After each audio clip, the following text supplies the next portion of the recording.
So here's a quick example of an intervention manager that can be found on vdoeopensource.org.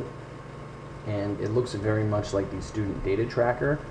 It's just that the columns are a little different. So we still have similar demographic data over here on the left. And then this is set up so that you can track quarter 1 interventions, quarter 2, quarter 3, and quarter 4 interventions.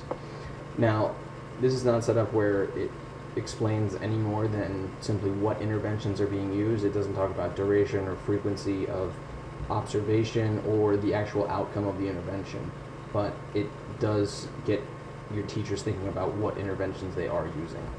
So in here you would have all your student demographic stuff, and then during first quarter we can come in and we can click on a drop down, and let me make this column a little bit bigger so we can actually read it.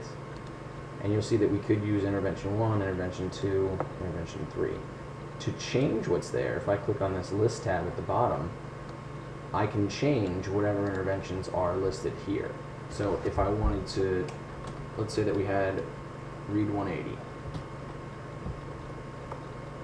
And this column is supposed to be more of a short name, so I'll just call this one R180.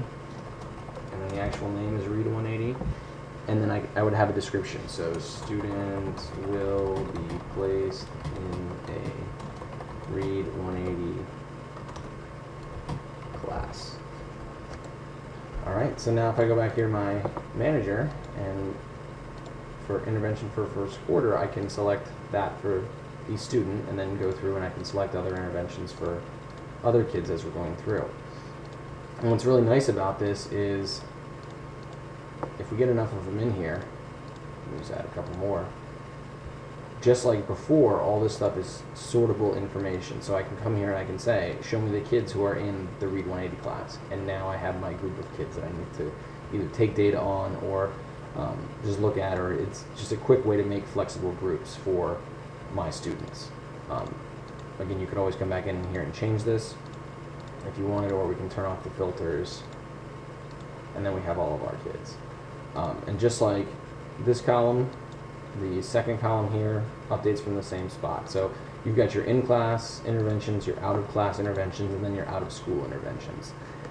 And again, if none of these columns are useful, you can always delete them and create your own categories for intervention. These were just ones that we thought up real quick, and it was more or less to get people into thinking about what interventions they're using within a school.